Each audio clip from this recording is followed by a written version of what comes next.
Hello everyone.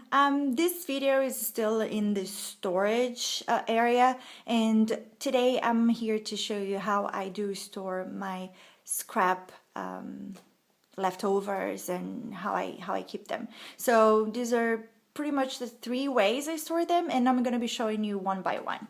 So let's start with one of my favorites, and depending on the size of your scraps, then this might work for you or not. But I like to organize things by color, or at least color family, every chance I get. So in here you see I've separated the color family, and pretty much what I have in here will be these painting strips.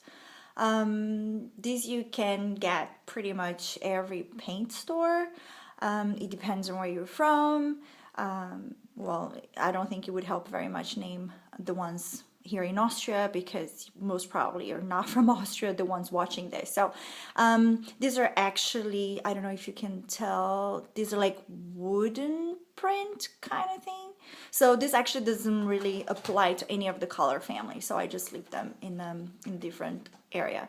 But then every other one I place them with the color. So the blues and the blues, the greens and the greens, and so on. And yes, these are all paint strips.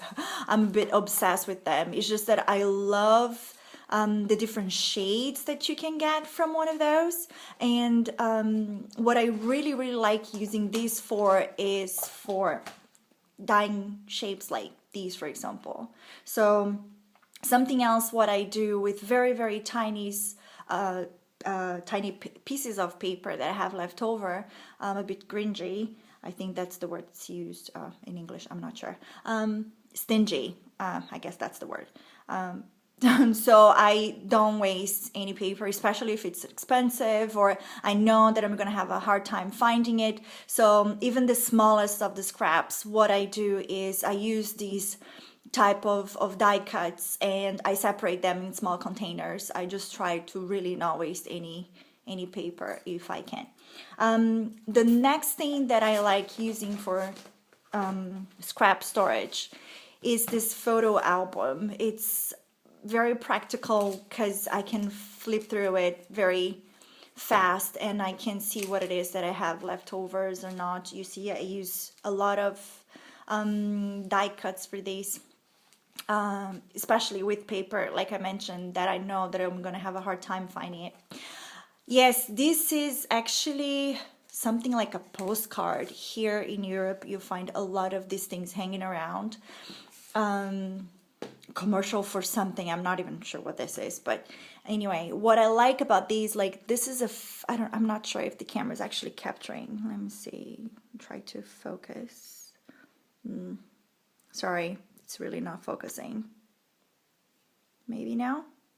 It looks like fabric. So this is actually a glossy postcard like, but the print in here looks like fabric. So I keep this because I like die cutting a lot and paper piercing, and this can come very handy sometimes. So whenever I'm outside and I see some interesting patterns, I'll just grab them. Like see, this is pretty much the same thing.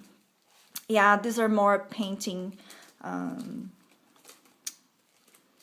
scraps, and here this is pattern paper. Sorry, lost the focus there.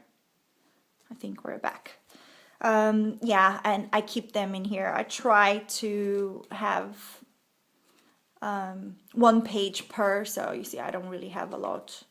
Something else I do for scraps, when I have big ones like this 12 by 12 blocks, for example, when they're too big, I just leave them together with the rest of the block. But if they're small enough, and I don't want to part them from the original packaging, what I do is I would glue this packaging from stamp sets or pretty much any product you find it can open in one end. I'll just glue in here and I'll put the smaller pieces in here when I want to know which paper designer it belongs to. Okay, I guess this is it for scrap storage. I hope it will help you. And if it does, please give me thumbs up or subscribe. That would be also be lovely. Thank you. Until next time. Bye.